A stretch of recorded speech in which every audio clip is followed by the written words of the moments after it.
Hello, everybody, and welcome to The Horror Show, a show that dissects, mutilates, dismembers, and butchers all of your favorite and not so favorite horror movies and other horror-related events. I'm Sean. I'm Joe. So, what is an other horror-related event? That's a very good question. I feel like a mini-series or Sure. TV shows. I don't know. We needed something short notice, and I wrote it. Glad we're talking about it Over a year episodes later. By the way, we have never talked about like our episode numbers. Like we've never been like 50. We probably should have done something cool. I don't even know what we're on. We're on like 65 or 66 or How something. about that? Are we? I don't even know that. Now I'm questioning that. We have to be though, because we've been doing it over a year. We'll go to IHateHorror.com with its handy mobile interface, and you can listen to the shows there. It's a plug. We're on 64. Wow. I would have guessed like 30. Yeah, I would have too, probably. If I didn't have to put the numbers in, I'd be like, yeah, we've probably done about 20 of these things. Whatever. Guys. 64? Yeah. It's crazy, right? And we've missed all the cool milestones, so we have to wait. Don't worry, we'll forget for 75. 75 and 100, we'll forget. Be like, 101. Guys, Monstervision tribute rolls on. Yes. And Joe Bob. I have nothing to say about that. Joe Bob's the man. So we chose a movie. Last week we chose one of my favorite movies, one of my favorite moments from it. This one we chose. I actually picked this out basically for Joe. I knew Joe liked this movie. Young Joe liked this movie. And which we discovered. And when I saw it on Monstervision, I was like, oh shit, this is perfect. This is a perfect time. One of our fans, Lorena, also loves this movie. Broke her heart today and told her it sucked.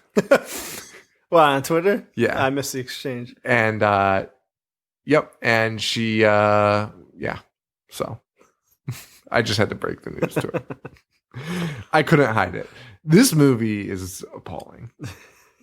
I had said to Sean, this movie is like a 360 movie because it sucks so much that it like comes full circle at the very end, and you're like, I might watch that again.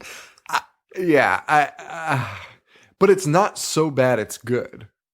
No, it's just insane. It's like a level of bad that you've never experienced before. Yeah, and you it really is. You want to go back to it. You're right. It is a level of bad that we've never experienced before because. But the worst thing is, I have experienced it before. But like I said last week, teenagers are just stupid. Yeah. I remember watching this with my buddy and being like, "That was awesome!" Or like, why don't more people like this?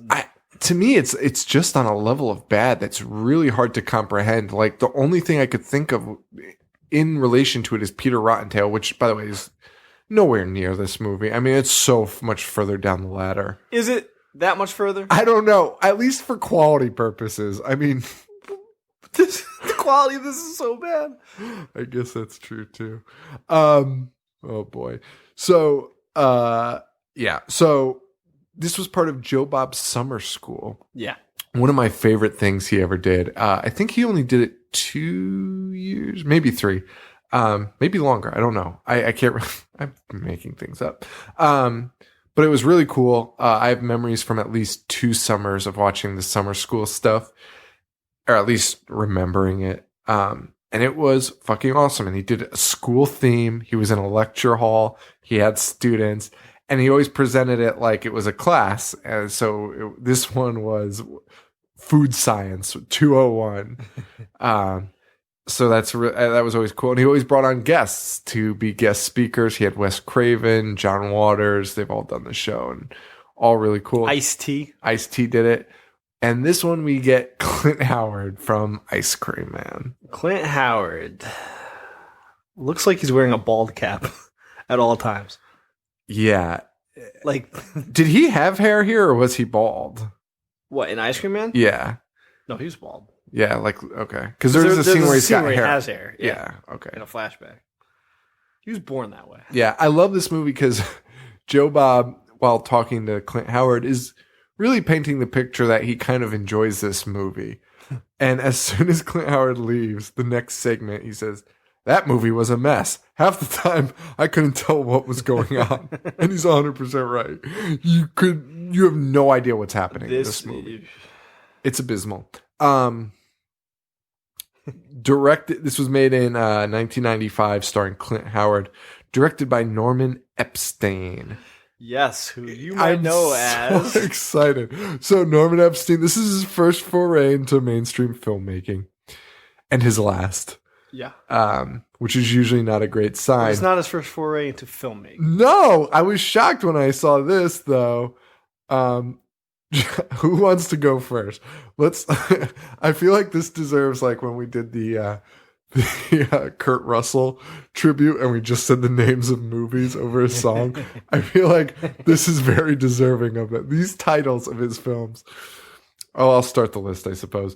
Yeah, I only wrote one down because there's only one. Okay, what was the one that you had? I'm gonna wait till you say it. Okay. Well, before that, he has 126 credits to his name as a director. Insane amount. All of porn.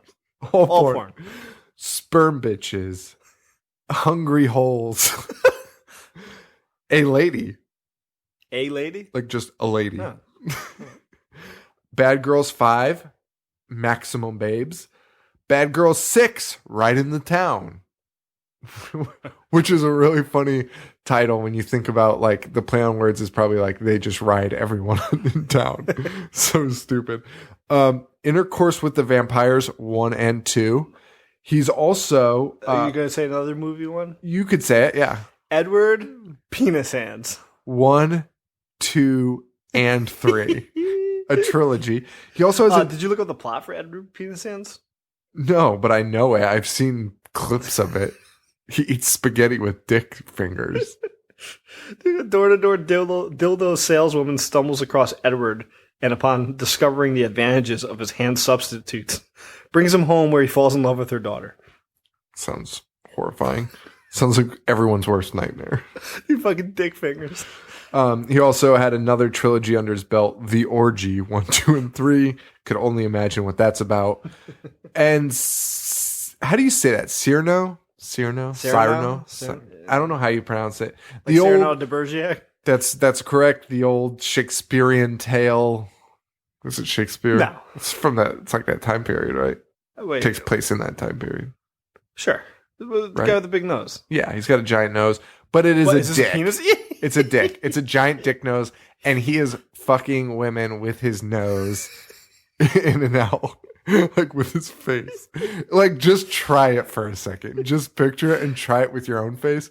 You're all gonna do it at work right now. So just give it a shot and realize how fucking stupid that idea is. I'm Googling Cyrano porn. You can. And the reason I know about that movie is because of the Chicken and Porn Club that occurred in Yale.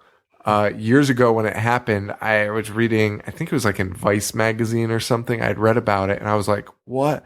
And they said the first time they all got together, they watched Cyrano and they were like, oh my God. And they like ordered chicken and they were like, this is the best night ever. So they continued with the Chicken and Porn Club at Yale. Oh my God. The cover of Cyrano is phenomenal. Was it like the 3 girls? No, he's just in this nose.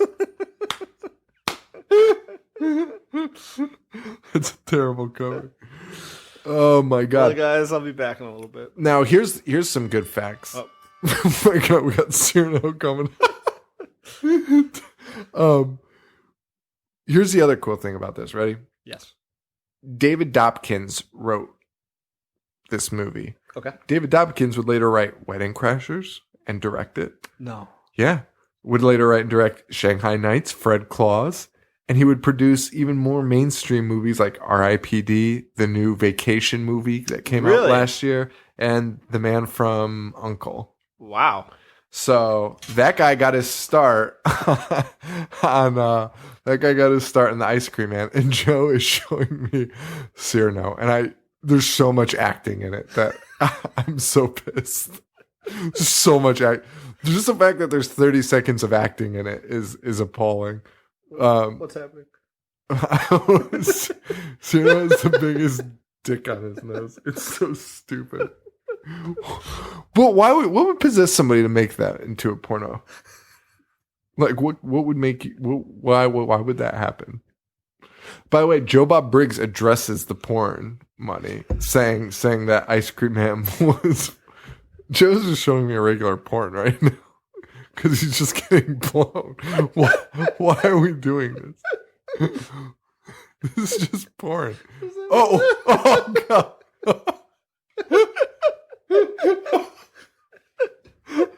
Oh my God. Holy shit. I have to edit so much of this out. He showed me a clip of a man penetrating a woman, and she was also filleting his nose, his dick nose. So that's something. Yeah. Joe Bob addresses that Ice Cream Man was paid in porn money. Yes. And they both... Clint addresses it, too. Clint is just kind of like, yeah, that's what I heard. That's what I heard. Doesn't really want to get involved in it. Clint gives a lot of... we could talk about the Clint thing after.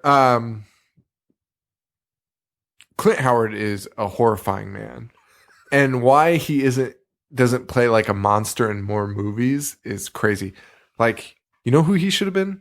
The guy from Freak Show. Or was it called Freak Show? Castle Freak? No, I'm sorry. Funhouse.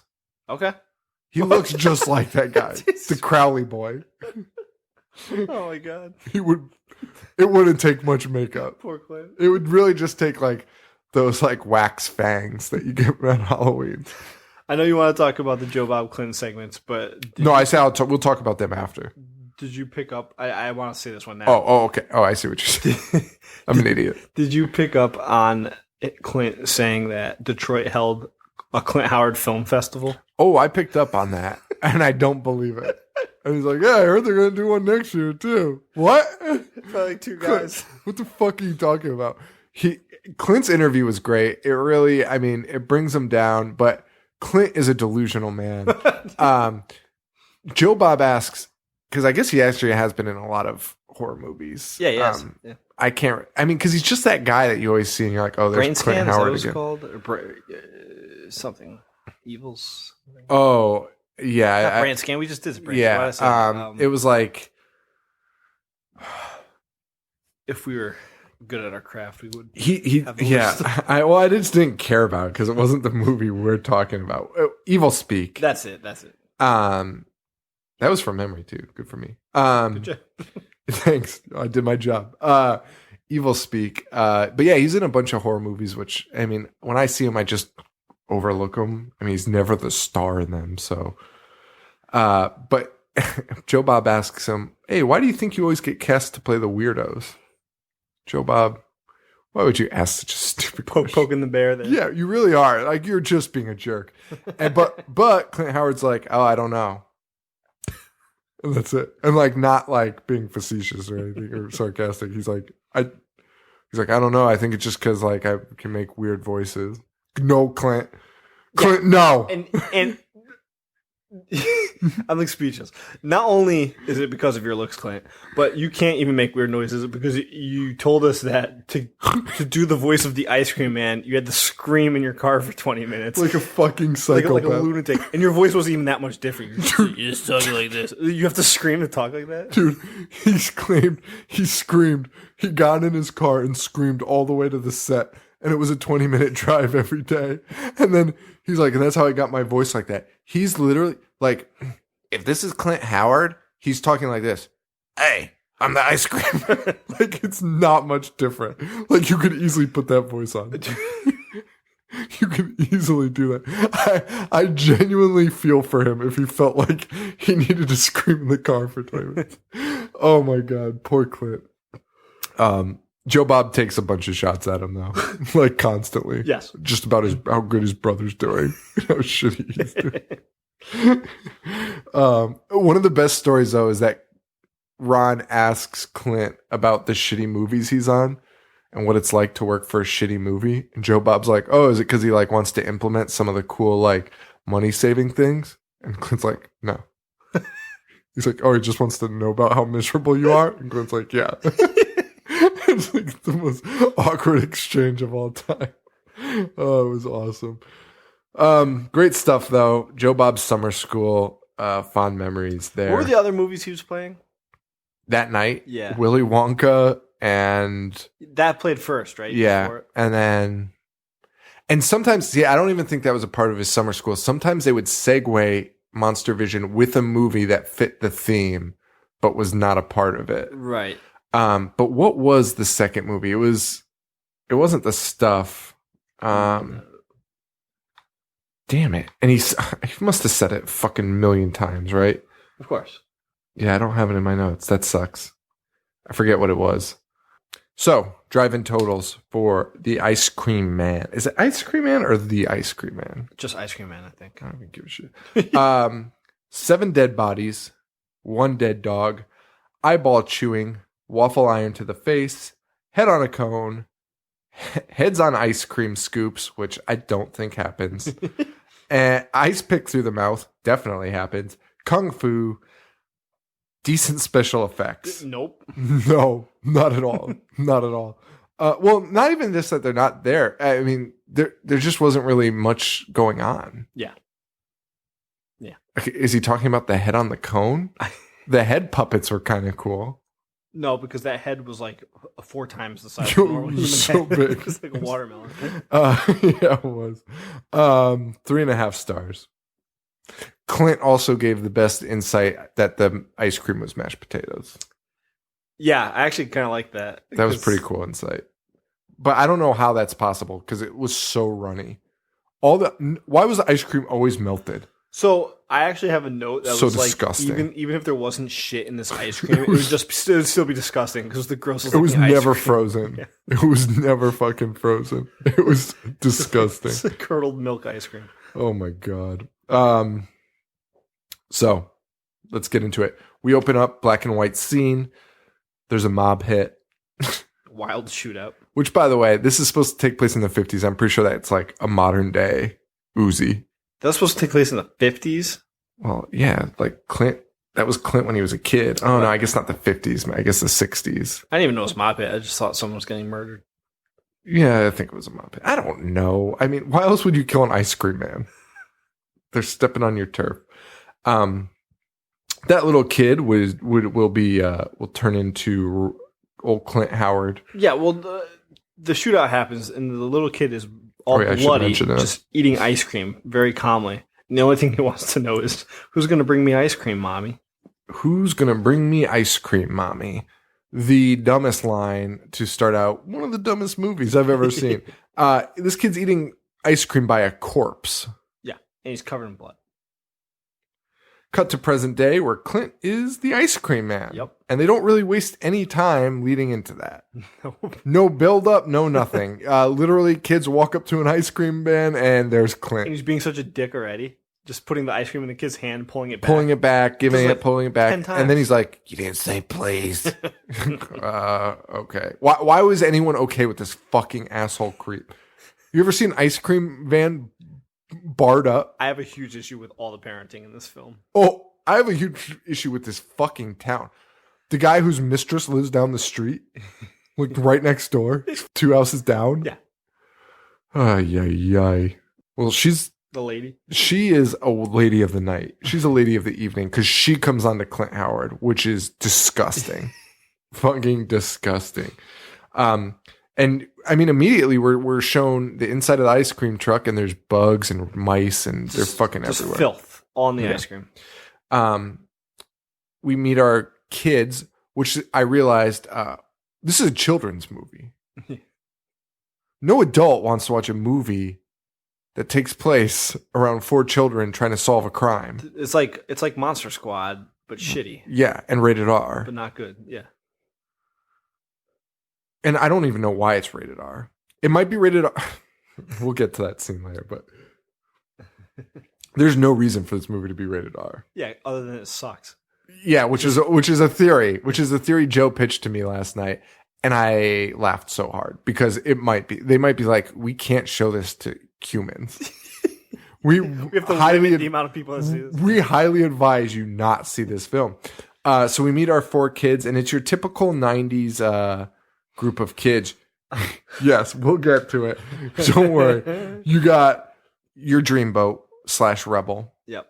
Who, wait a minute. By the way, Remember the kid there's a kid in a jean vest at the beginning? He disappears. I thought he was one of the main guys. He doesn't come back till later and he's hiding in a tree. And they're like, what have you been doing here? I forgot that kid was in the beginning, and then I thought he was the main character. I swear they just switched that kid with the blonde haired kid. So anyway, you have a rebel. You have who's like the dreamboat. You have your nerd who is a Macaulay Culkin ripoff. Total cash in. Small Paul. Small Paul, the funniest name of all time, and might be Paul's new nickname. Small Paul, yes. You have your girl, of course, and you have your chubby kid. Right. But there's something weird about this chubby kid. There is something weird about this chubby kid. What is it, Joe? I do believe that he's just wearing 4,000 fucking sweaters with a pillow stuffed under him. He's not fat at all. 100% he has a pillow stuffed in his shirt. He is a normal sized kid that they stuffed a pillow in his fucking shirt. After like the second scene of watching it, I was like, wait a second. This kid he has like a skinny face. The skinniest, skinny arms. He's clearly wearing more than one shirt and he has like stuffing under it. And the pillow only goes to his like crotch and then he's normal sized under that, just wearing giant pants. Why couldn't you? All right, I have to skip ahead because they make a point, like this kid. They make a point to call him fat so many times during this movie. It is so unnecessary. The ice cream man only refers to him as fatty. There's an older brother who, by the way, is like 35. He's like 40 years old. But I don't mean that as a joke. You know, like when you watch like high school movies, like, oh, those guys. Like, I honestly think the character is 35 years old because he's talking about becoming a cop. Oh yeah, you're right. He's becoming a cop. But then he still acts like he's like 12 because the mom's. I'm jumping all over, but the mom's like, you have to take him to the movies. He's like, oh, come on, mom, and like stomping his feet. He's like my dad's age. And the dad's like, hey, this isn't dinner table talk. He's like, oh, come on, Dad. Who names their kid Tuna? And he just keeps calling Tuna fat. He just every chance he can. Dude. Imagine being our age right now and just seeing a little kid and just calling him fat repeatedly to his face. And the kid's name is Tuna, which I thought was a nickname, but turns out is his legal name. His legal name is Tuna. Yes. And this brother, and I mean, granted, I'd be in the same boat. He brings them to the movies after whining to his mom about it. This is the old guy, the old kid. Brings them to the movies, and as they get out, he just goes, hey, lose some weight, fish boy. He's so rude. He's so rude. And Tuna he makes fun of the way Tuna smells. He makes fun of everything. Total jerk. Oh, he's a total fucking And then jerk. I got confused because I was like, wait, maybe Tuna's his brother.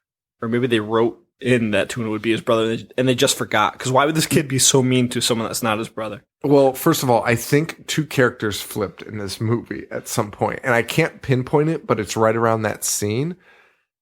Because there are scenes where like Tuna is walking into that house like it's his house. Or he's like walking out. It's really weird. No, it's just a poorly made film. Yeah, I guess. I mean, I guess that's what it really is, right? Yeah. Oh my god. And then, so first, one of the other. So we meet the ice cream man. Then we meet a guy who is cleaning up trash, like in the park with one of those pick things. Yeah. And he's a total creep. He's a pedophile, right? I mean, that's what you would assume because he goes up to the kids and starts talking to them about the Pied Piper. They're on one of those spinny things that are in the parks, and he just interrupts their entire story. And he's like helping spin it and talking to them about the Pied Piper. He interrupts their entire story about giving facts about the Pied Piper, and he's not even right. Yeah, he's wrong. He's wrong. Yeah, his facts are wrong, and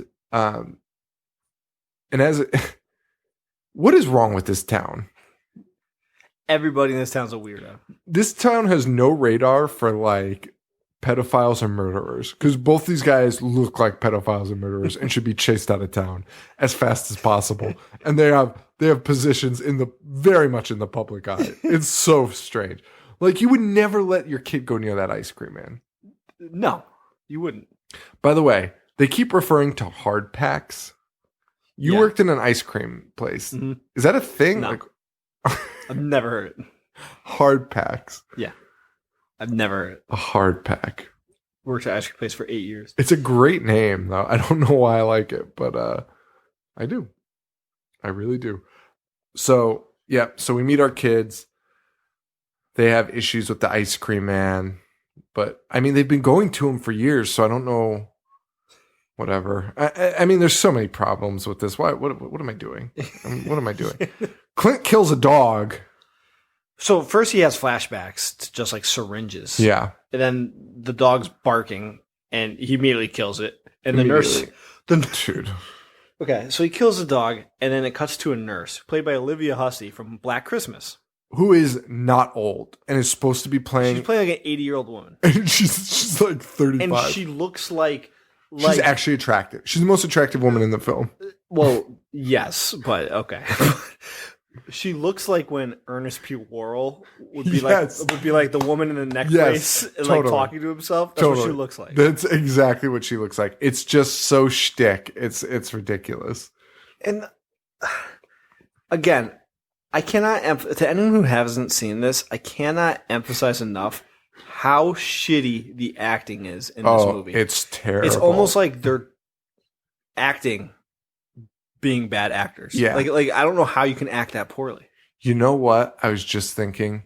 Clint Howard says that there's porn stars in this movie. Yeah. Because the guy obviously knows a lot of them. I think the brother is in porn. And I think the girl's in porn. The girl definitely is. The girlfriend? Yes. And probably the girl, the mistress. Yeah, she is. Yeah. I had looked her up. Oh, did you? Yeah. That guy kind of looks like Cyrano. There's the brother. The brother kind of looks like Cyrano. I don't think it's Cyrano. Okay. I mean, he'd have to put a dick on his nose for me to be sure. Yeah, like, hey, can you put this on your nose? But there's no excuse for Olivia Hussey to be acting that shitty. No. And there's no excuse for the dude. Oh, I'll get to him. But so the dog dies, and the nurse. Olivia Hussey playing an 80-year-old nurse is like, what is that? And the ice cream man's face pops right into the mirror right into the window. Yeah. He's hanging out she's like looking out the window, like hearing a dog cry. And she's like, what is that? But by the way, the dog's crying. And then for the rest of the fucking movie, from this point to literally the last seconds of the movie, she's going, where's my dog? You fucking idiot. Well, it was so weird. And and Clint's stupid face pops up, and he's got blood all over it. And she's like, "What's that on your face?" He's like, and I just laughed to myself just now because I realized Clint's voice is not gravelly at all in this movie because I can hear him saying this line, and there's barely any gravel to it. And he's like, "Oh, well, that's grenadine. What is grenadine, Nurse Warden?" Warden? Wharton. Yeah. Oh, well, that's grenadine. Oh, he says, it's grenadine for my delicious ice cream treats, Miss Warden. Yeah. What sucks so much. Oh my God. His voice is awful too. And then we see him shove a dog in a grinder. Yes. Which was awesome. But my question was, why does he have a grinder? Which we find out later is for nuts. It's the biggest grinder of all time. He's just using a little nutcracker. You could just smash them. You have so few customers. What are you doing? Oh, man. I mean, it's like a state-of-the-art grinder that you would use. Yeah, it's like a massive mixing bowl. Yeah. And he says, happy day, little puppy. I love you. Which is very disturbing. Very, very, very disturbing. Then he goes to sleep in the nurse's garden. Yeah. And apparently she knows this. And she's fine with it. She's charging him rent. Did you pick up on that? I did pick up on it. At the end, she's like, I'm his landlord. He works for his rent, and he is sleeping in the dirt. He does work for... His rent is ice cream. Like, that's how he pays her. Oh, well, that makes sense. And yes, he's sleeping in the dirt. He is sleeping in the dirt, though, as any man that sells food products. He dreams about clowns. He dreams about clowns performing, like, surgery on him. My fucking notes just crashed, so... Oh, no. You'll have to take the reins there. What happens after he falls asleep in the dirt? Well, we find out that she's charging him rent for gallons of ice cream, and then it goes to where I've already talked about it, but it's easily my favorite line in that whole movie. That old kid brings the rest of them to the movies, and he tells Fish to lose some weight. Oh my God. And then we're introduced to one of the kids' father, who is the main character from American Werewolf in London. Oh, shit. Yeah. That's him? Yeah, because Joe Bob Briggs talks about him, and he's like, yeah, he's the guy from the Dr. Pepper commercials. And I'm like, wait, why are you saying he's the guy from American Werewolf in London? That's insane. Yeah, he's the guy that turns into the werewolf, the main character. Oh, shit. That is crazy. David Naughton?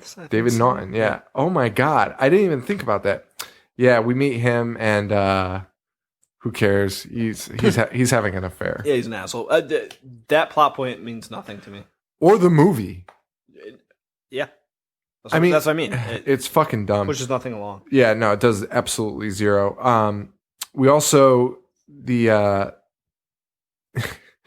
so weird. That scene honestly pisses me off. But anyway, so the cops are asking around about a missing kid. Yes. And I guess that's the kid that was hiding in the tree later? Yeah, because he didn't come home at night. I mean, there's no other kid that's missing.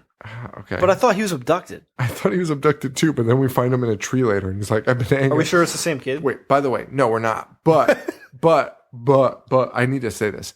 It goes from day to night so many times. So many days pass in this movie. It's insane. Yeah, because probably it's probably just cheaper. So like, because it probably literally we were seeing the days of filming, and sometimes it goes like it doesn't even make sense. No. Sometimes it like chronologically it doesn't at all. It's so weird. In this movie makes sense. So it just goes from day to night. So many days are passing. It's really obscene. And the guy was probably like, no one will notice. And it's like the most obvious thing that ever happens. But the cops are asking around about this missing kid. And they go up to the ice cream man. And the ice cream's like, man, it's like... I hate these cops so much. They are the shittiest. They're the worst actors of all time. They're in like the upper echelon of shit actors. I think the actors in Peter Rottentail were better. Maybe not better. Okay. Maybe not better. Yeah, but they could be put in the same barrel. Peter Rottentail's dog shit. But at least Peter Rottentail had like a shoestring budget. It was independently made by somebody who's never made a film. Yeah. Like, actually, it was made by those brothers that made so many movies. Oh yeah, you're right. But they're terrible. Never mind. I take back everything I said. But they did have no budget. I mean, they're very low quality and very independent. I mean, this had stars, like not stars, but it had people who'd been. They paid people. Yeah. They had money. These guys are the worst actors ever.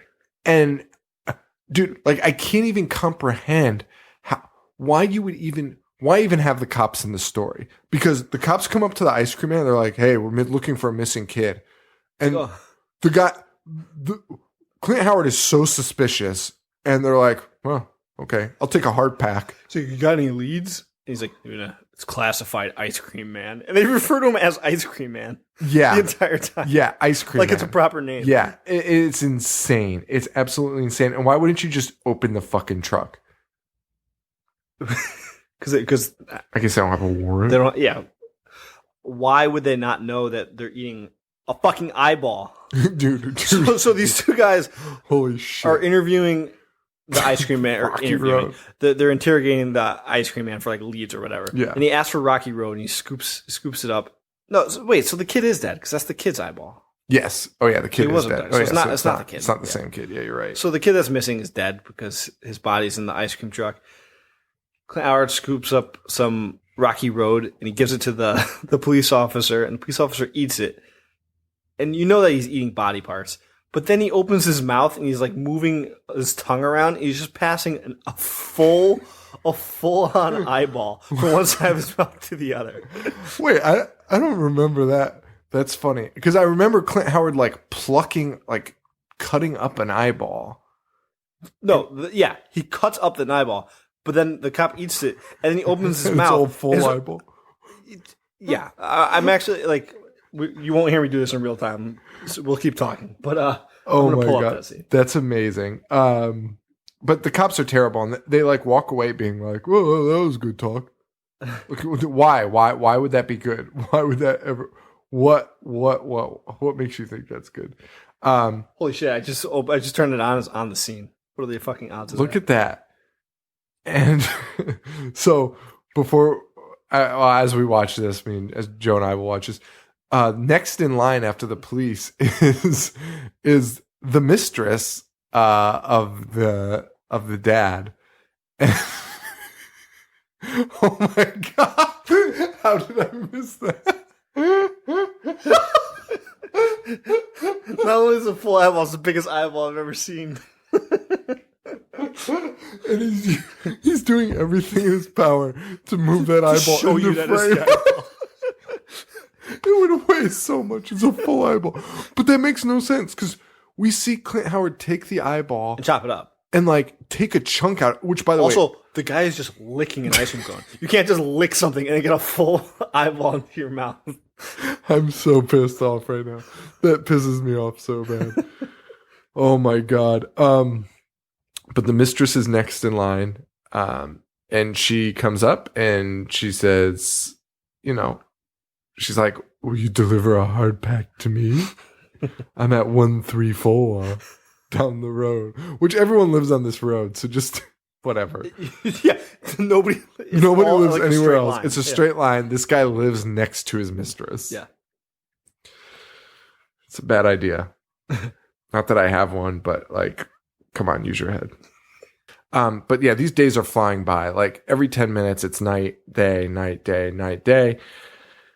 And so many weird scenes that are happening. Okay. So the girl character, the friend, she goes home and she just walks into the house and the mother's just like blah, blah, blah, blah. And the father's like the angel's speaking through her again. Angel Gabriel is talking to her.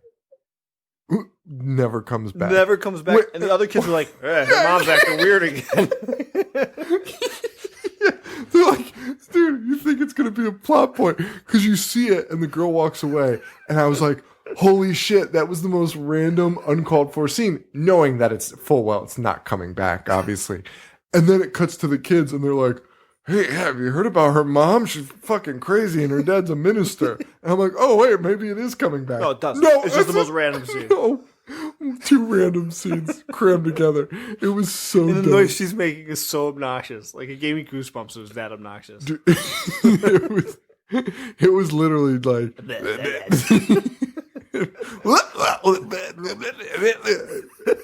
Oh, the angel giggles. Stupid face she's making. So many weird scenes. Meanwhile, by the way, dude, these kids eat more ice cream than anyone on earth. They go to that ice cream man like 4 times a day. Like legitimately, that's not an exaggeration. Like multiple times in a day, they go there. It's noted in the movie. Yeah. And Fish goes back to get more ice cream, and he sees the ice cream man abducting the small Paul. Well, wait a minute. Holy shit. Like, the ice cream man has a full change in character at this point in the movie. Because in the opening, the earlier part of the movie, the ice cream man is standoffish, he's fucking rude and nasty, and not at all trying to lure children. Now, all of a sudden, he's... Small Paul like runs into him in the back alley and he's like the nicest guy in the world and is befriending Small Paul. Yes. Up until Small Paul finds a murder weapon or a murder weapon just rolls out of his ice cream truck and the ice cream man freaks and takes him. But I loved my favorite part of this, probably the entire movie, was the ice cream man says, I'll give you free ice cream right now. And he's actually just genuinely being nice because they had a heart-to-heart about being like not liked. And he says, "What's your favorite flavor?" "I bet it's butter brickle." Yeah. And Small Paul goes, "How'd you know?" Dude, you guys go to him 3 to 4 times a day. I'm pretty sure he can tell you exactly what you order the most. You stupid idiot. Well, that is the dumbest question. Okay, so this scene also has one of my favorite things in the movie, but this one actually comes into play because after the weapon rolls out of the truck and he abducts him, Fish sees this. And Tuna. Yeah, whatever. The fucking idiot. Fish. Fucking fake love fat it. kid. No, I love it. Fish is better. Wait. Have you seen The Paper Brigade? No. With Robert Englund? No. It's a Disney movie. But the fat kid's named Fish. Oh, really? Yeah. Oh, I think that's you're all at the funny. same time. But anyways, Tuna sees this. Yeah. And he hides behind a dumpster. And Tuna is the worst at hiding ever because he always has a limb sticking out. Because later on, when he's hiding in the supermarket, he's hiding with his legs like all the way out. He is the shittiest dude. He doesn't know how to hide. He doesn't know how to hide. Yeah. So it's great. And also Clint Howard always sees him, even like immediately. And I mean, yeah, he's a terrible hider, but like Clint Howard turns and is like, hey, you. Like, there's no like, oh, I heard something. I need to peek around. It's like he turns and hey, is like, little hey, boy, you. want some ice cream? Like immediately, I was so shocked. That was the most shocking part of the movie. I was just like really taken aback by that. Clint yells, "You little turds are gonna learn that you can't run from the ice cream, man." Yeah, like why not? And Tuna's foot is. It cuts to Tuna's foot, and it's just sticking out from behind the garbage can. He's trying the to. garbage can is so big. It's a dumpster. It's not a garbage. Exactly. can. You can move over an inch, it'll be covered. And his foot is just hanging out. You just see his shoe hanging out with a It spotlight. can't even be on it. comfortable to hide like that. No. He'd be stretching his leg. Yeah. And yeah, later on, he is in a grocery store running from the ice cream man. Well, it's basically this scene, right? Yeah, well, then he goes to the woods and he sees the kid who's hiding in the woods, who's not the kid. And by the way, it's nighttime. Yeah. Oh yeah, and then he goes home and Clint Howard sees him in the window. Yeah. Again, and then he goes to the grocery store. They chase around the grocery store, but Tuna decides to hide under a grocery cart. Not only is he completely visible, but it draws your attention. If you saw a kid riding on the bottom part of a grocery cart on his belly, you'd be like, "What the fuck is this? What is this? Some kind of joke?" And Clint Howard, that's the only time Clint Howard can't see him, is when he's under there. Yeah, the only time. Boy, oh boy. Did we? Oh, well, I guess we should talk about the cops come. Well, there's a scene too, right at the thing when they're talking, and it's just the director is just zooming in on people's mouths. Dude, it's so weird. You can't see anything It's but so people's weird. mouths. Yeah. Oh, and we should note that Tuna has alerted the authorities that the ice cream man has killed Small Paul. Yes, which is the funniest name. Every time I say it and hear it, it makes me laugh so hard. And basically, this should be the end of the movie. But it's not. We're like a quarter way through it. But dude, you told the cops exactly what you saw. Yeah. This guy should be under arrest in minutes. You just confirmed an abduction. And this guy looks to fit the part. But the cops go. They show up with a warrant. He asks if he can keep it. And then the two main cops are talking to the ice cream man. And in the back, I don't know if you picked up on this, but in the background, I thought there might be something outside my house because it sounded like a fucking war zone, but it was just the sound effects they're using to imply that the cops were searching through his house. Dude, and first of all, it's not a house. It's an ice cream parlor that they're searching. It's also a building that we have never been told about before and never seen before. And we're expected to understand that. Right, because why does he sleep outside? Why is everything stored in his ice cream truck? And why didn't they search the ice cream truck? Why did they search the one building? And then the cops. It was appalling how poorly written and acted this whole moment was. It was so fucking. The cops bad. are destroying everything. There's a guy that's walking around with like a shovel or something, just held over his head and just walking into like lights, smashing everything. And the cops say, "Sorry, ice cream man, we didn't find anything." You didn't even look. You just smashed it. Okay, so they smashed all the candy jars. Like there was a big emphasis on them smashing every candy jar. I wonder if they thought Small Paul was literally in the candy super small and could fit in candy dishes. Like search every candy jar. Small Paul's got to be in there somewhere. He's so small. But this is bananas. And I literally laughed out loud at this scene with the police because they're like, man, I laughed. So the cops, this is when I laughed because I honestly it got to a point where it was so bad and made no sense that I just had to laugh out loud. The cops leave, or the cops are about to leave, and they go, "How do you get your daisies looking like that?" And the ice cream man goes, "I chop up policemen. They make great fertilizer." First of all, you're under arrest. You are definitely a murderer and a rapist and a pedophile. And an asshole. And maybe we'll finally search the truck now. And an asshole, a general asshole, truly. But then the camera cuts to the daisies, and they're giant plastic daisies. And I'm not sure if that was supposed to be a tongue-in-cheek joke. I don't think so because now that you say that, when he's sleeping in the flower bed, they're giant plastic flowers. Yeah. Yeah. They're giant, like pinwheels. Yeah. And the cops, it was so weird. I was so confused. But then, even funnier than that, it cuts to the cop car, and the cop says, "You know what? There's something weird going on here. There's something weird going on here." Yeah, slightly.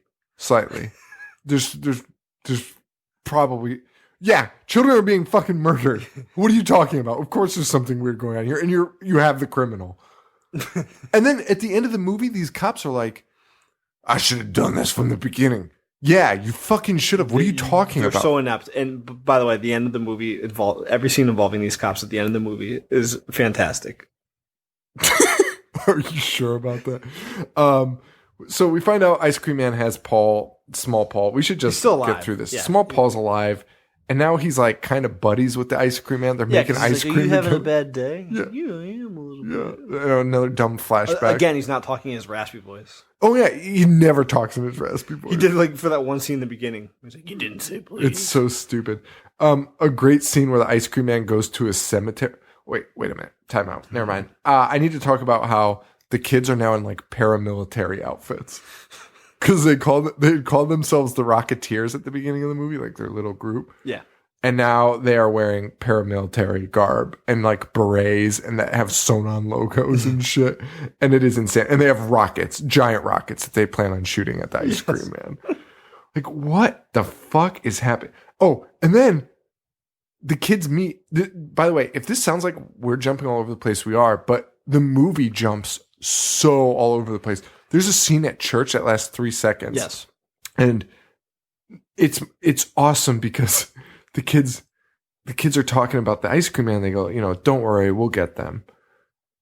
They'll find them." And this other kid's like, well, I'm still grounded. And he goes, "Hey, it's okay. There might be an opening in the Rocketeers for you." Talking about Small Paul being dead. Yeah. They're like, "Yeah, don't worry, Small Paul's dead. You could be in there soon." Like, what? Oh, that's great news. Like, what are you talking about? But they end up following the Ice Cream Man to a cemetery where he's talking to a grave and making ice cream. He's just talking nonsense. Dude, total nonsense. And he's talking to the other graves and he's like, "Hey, shut up. I'm trying to have a conversation here." It's so fucking dumb.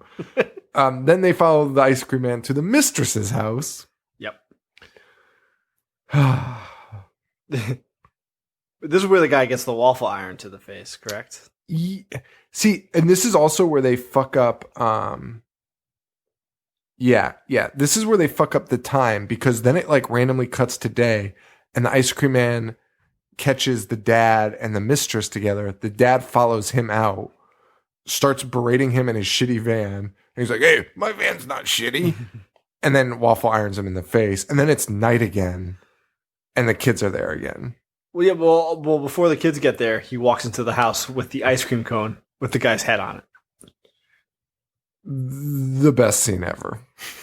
It's so dumb. It's the biggest ice cream cone of all time. It's huge. It's like a quadruple waffle cone, and like I said before, the guy's head is so big. The prosthetic that they used. Yeah, and then in a throwaway scene. But Sean, why are these kids out in the middle of the night every night? Well, why is any of this happening? None of this makes sense. None of these scenes add up to anything. The kids end up taking pictures of, they break into the Ice Cream Man's like lair and take pictures of all the evidence. And then they go get it developed. And in the next scene, the brother's like, "Why the fuck are you using my camera?" Takes it back. Well, he doesn't take it back. He takes the ticket for the developing thing. They're walking up to the development scene, and there's the picture. For some reason, they can see the pictures being printed, and it's just the two of them fucking, the brother and his girlfriend fucking. It's so funny. That cracked me up. But they get the pictures, and those never come back. No. Right? I don't think so. Maybe does the brother look at him, and is that why his tune changes? Well, because at the end he kind of goes gung ho trying to help them. Dude, he goes gung ho. By the way, this kid is like, I want to be a policeman. That's all he says. Then he has a gun and a radio, and the girl's like, "You're not a policeman yet." Or she's like, "You don't have a badge yet," and he's like, "Yeah, that comes next." No. And what town is giving policemen guns and radios first and badges after? You have to earn the badge, son. You gotta kill some people first. So stupid. But speaking of policemen, after all this happens, the cops go to the asylum. Oh my God. Because they realized something. Dude, is this the most insane thing? So what they did was they pulled a background on the nurse, found out she worked in the psych ward. And her favorite... Oh, no, they found out after. Yeah, and then they go to the psych ward. Yeah. Is this the worst, most insane segment in a movie ever? So they go there, It is. The answer is yes. Yeah, they go there, they talk to the guy who runs the place, I assume, the head doctor. And, he's actually talking to him, like, normally. Yeah. And you just hear screaming, like, upstairs, and the guy's like, "Shut up there!" He's like, "Shut up, Eddie!" Yeah, Eddie's out of control. And then the guy's like, "You guys have to go. You guys have to leave. I have to go take care of Eddie." So he goes upstairs. But the cops go with him. And the cops follow him. And the guy who was just talking to them, like, sane, is already performing a lobotomy. And he's just skipping. He's skipping around in circles, making weird noises and, like, singing. And up to this point, this is the least... What happens next makes this all even look pale in comparison to how insane it was. But I do have to point out how dumb it was. Because he was like, "You guys have to leave. I have to go take care of Eddie."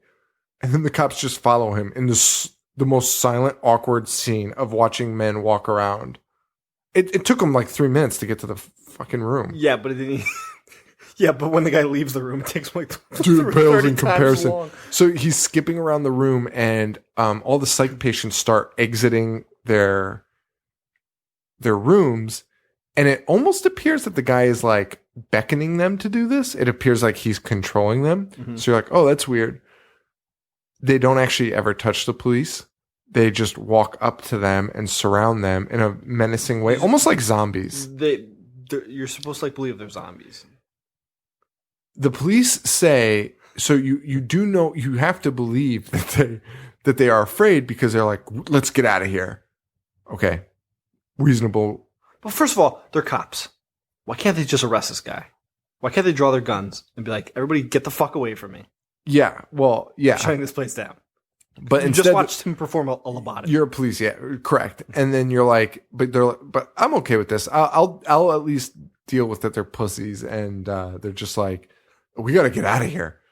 However, they walk so slowly, for like 10 minutes. This scene, in a circle. That's not an exaggeration. This scene is like 10 minutes long, and one of these cops has like 50 patients. Like you said, they're not attacking him. They're following him. Like, but it's so menacing. I would shoot them all. They're like on top of him. Like, yeah. And he is moving so slow, and he is not trying to separate himself from any of them, push them away. He's just walking. He just looks miserable about how close these guys are. Occasionally, he like points at them, but they're not saying anything. They're not doing anything. They're just walking, and it's like in a hallway that's like circular. It's like turning, but they are clearly walking in a circle. Yeah, but exactly. Because the other cop gets out to the car because he like goes in a straight line to the exit. This guy takes the fucking scenic route, and he moves so slow, and you watch the entire walk. And they get out of the building, and the crazy people are still following him, and he like points at them. I can't describe how miserable his face looks. It's the weirdest thing I've ever seen in my life. Like, this is the weirdest fucking scene I've ever fucking seen, and so dumb.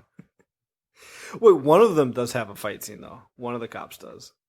Yeah, for like that split second. It's like a split second. He like knocks him out a window. He's connecting, dude. His punches are so vicious. the way that he's giving like haymakers. It's so weird. It's so fucking. And keep in mind, these guys aren't doing anything wrong. They're just walking. No. Also, the ice cream man has tuna now too. Yeah. because Tuna was riding his bike and the ice cream man just pulled up and literally just plucked him off of his bike with zero effort.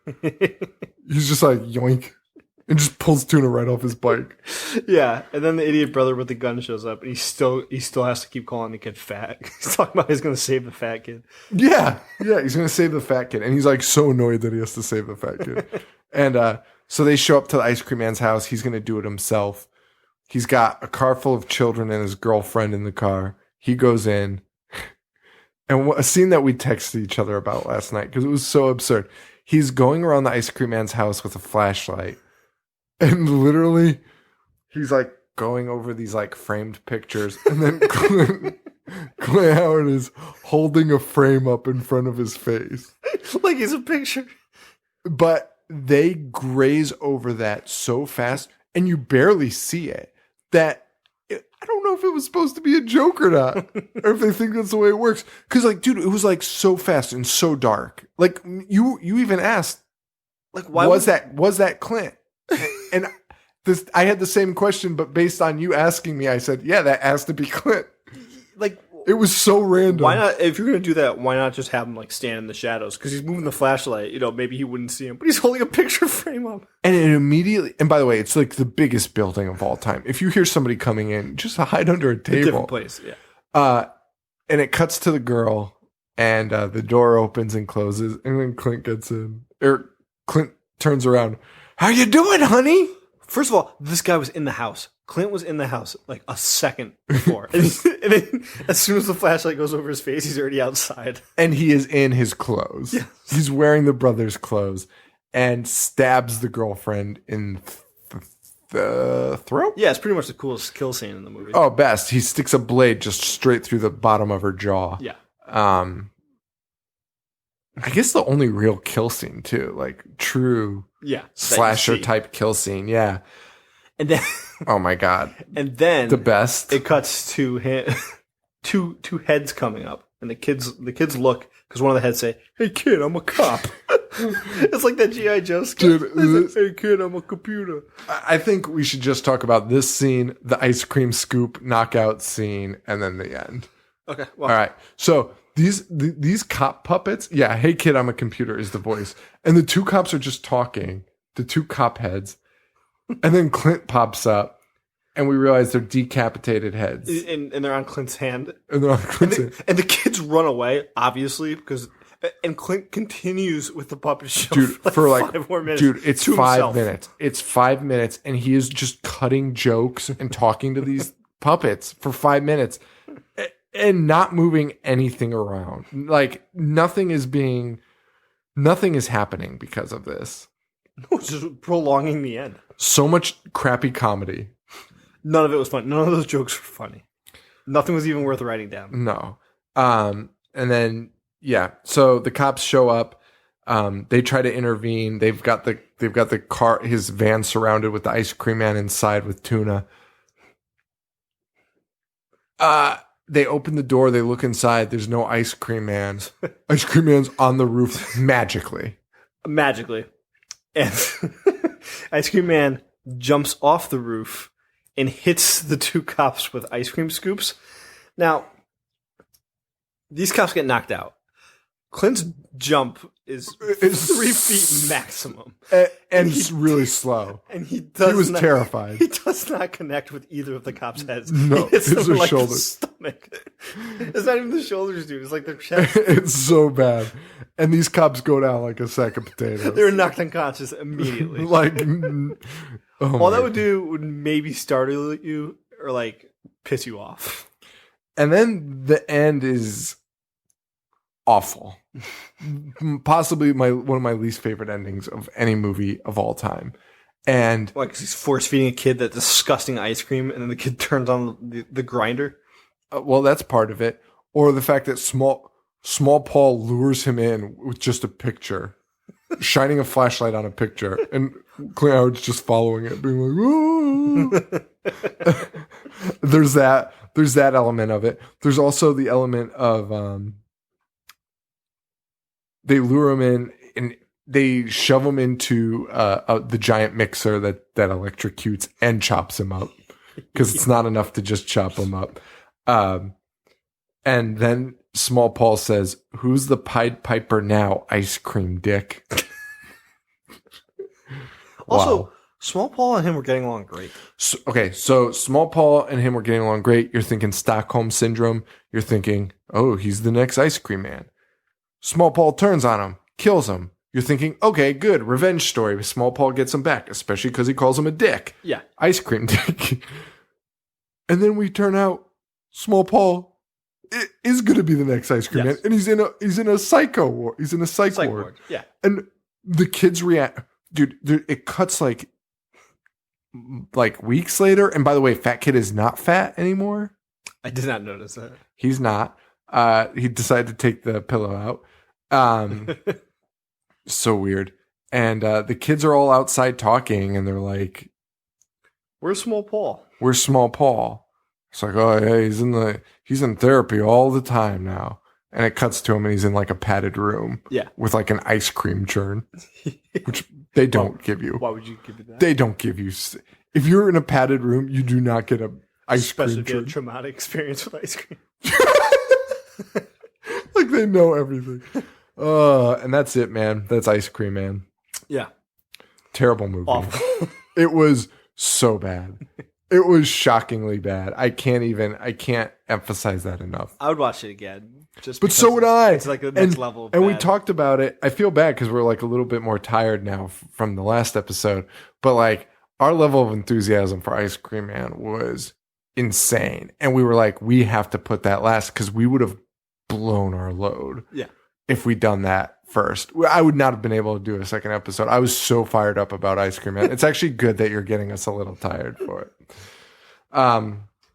Well, with that said, we are at the end of the episode, which means Monstervision game, which means it's the first game we've ever done twice. All right. So let's see how many I have left of these. We got, 8. So we'll do 2. We'll do 2 today. Aw. I'm sorry. But that means, I don't know. It means 3 and 3 next time. 3 and 3 next time. Okay. Thanks for helping me with the math. Legitimately. All right, here we go. 2 this time. Okay. Actually, you know what? I'm going to throw a third in there. Okay. I'll get another one. 8 dead bodies. Are you going to give me the year? Oh. Sure. This is such a cop-out. No, it's not. An extra hint. I don't think that's a cop-out at all. I mean, you're talking about... somebody's real mad at me right now. You Oh. can't get those without the year. Probably. Dude, I almost... Okay. 1980. Okay. Yes, 1980. 8 dead bodies, no breasts, sword through the chest, hook through the chest, dagger to the chest, 6 zombies. This one is terrible. 6 zombies, strangulation. You never get this. Beyond? No. 6 zombies. 1980? Mm-hmm. Is it? The Fog. Fuck. And Joe Bob gives it 3 stars. And he proceeds after he goes 3 stars, check it out. Then they pump some like smoke into the room. And he goes, oh my God, The Fog. Just mocking it from minute 1. All right, next one. What year? Oh, damn it. I should probably look these both up now. 1991. Okay. 6 dead bodies, 1 dead dog, multiple shotgun wounds, flesh carving, brick whacking, crotch socking, roof diving, fireplace poker placement, bayoneting, serious explosives. There's no way you're going to get this one either. I'm sorry. I apologize. This one is terrible. Like, there's nothing about this that you'll never get this. People under the stairs? Wow, you fucking got it. No way, really? Yes. I can't believe you guessed that. And I know it has to be a guess because there's nothing about that there's nothing about that says people under the stairs. 3.5 stars. I don't get The Fog, which I genuinely love. Yeah. Why watch it like 3 times a year? All right, last one. 1976. Dawn of the Dead. Let me check it. Yeah, 1976. Okay. 8 dead bodies, 2 breasts, 12 gallons of blood, 1 mother from hell, excessive girlfriend slapping, beer on head dunking, pig slaughtering, mind control body flaming. Yes. Psychedelic prom riot, satanic fire hose, double electrocution, gym teacher slicing, principal burning, backstabbing, crucifixion with dinner knives, exploding house, imploding house, 1 motor vehicle chase with crash and burn, feminine hygiene foo, and of course, pig blood jubilee. Then he says, we'll be back quicker than you can shake a pig at a prom queen. Man, I like this game. Great game. I wish there were enough of them out there that we could like do it forever. You gotta get one more of those. We have 3 in the next 2 episodes. Fuck, maybe we make our own. Oh, okay. I have plenty, but yeah, we'll do 3 for all of them. Yeah, I'll definitely get those. But that's it, guys. Thank you so much for listening. Really appreciate it, as always. Want to thank Harley Poe for allowing us to use that song Gorehound off the album Pagan Holiday. Rate, review, subscribe on iTunes. If you do, email me, Sean@IHateHorror.com, and we'll get you a sticker sent to you in the mail for free. We're on Facebook.com/IHateHorror, IHateHorror.com. I'm on Instagram. I'm on Twitter @IHateHorrorShow and Instagram @IHateHorror. I'm at Jovi421 and at Boognish1985. You think one of us would have picked the same name for one of those accounts. But to be fair, Twitter, somebody, I won't call him a jerk. I won't call him any names. But you know what I'm thinking. Has the name I Hate Horror. Do they? Yeah. And he has a podcast. Oh, It's really? not called I Hate Horror. How about that? Just took that name. And I want to ask him for it. But he won't give it to me. I know it. Yeah, probably ask for money. Buddy, I'm fucking broke. Anything else we need to cover? Oh, the store.IHateHorror, store.IHateHorror.com. You can check out our shirts there. We've got a few left, so buy some of those. We're also on, I don't know, patreon.com/IHateHorror or IHateHorror.patreon.com. I don't know. Sign up. It's $5 and you get our Cold Check, The Night Stalker. the Night Stalker podcast. It's a bonus podcast. You get it there. We do Google Hangouts, live streams, stuff like that. It's pretty fucking cool. Yeah. That's it. So, for Joe, this is Sean. Stay weird. Thank you. Adios.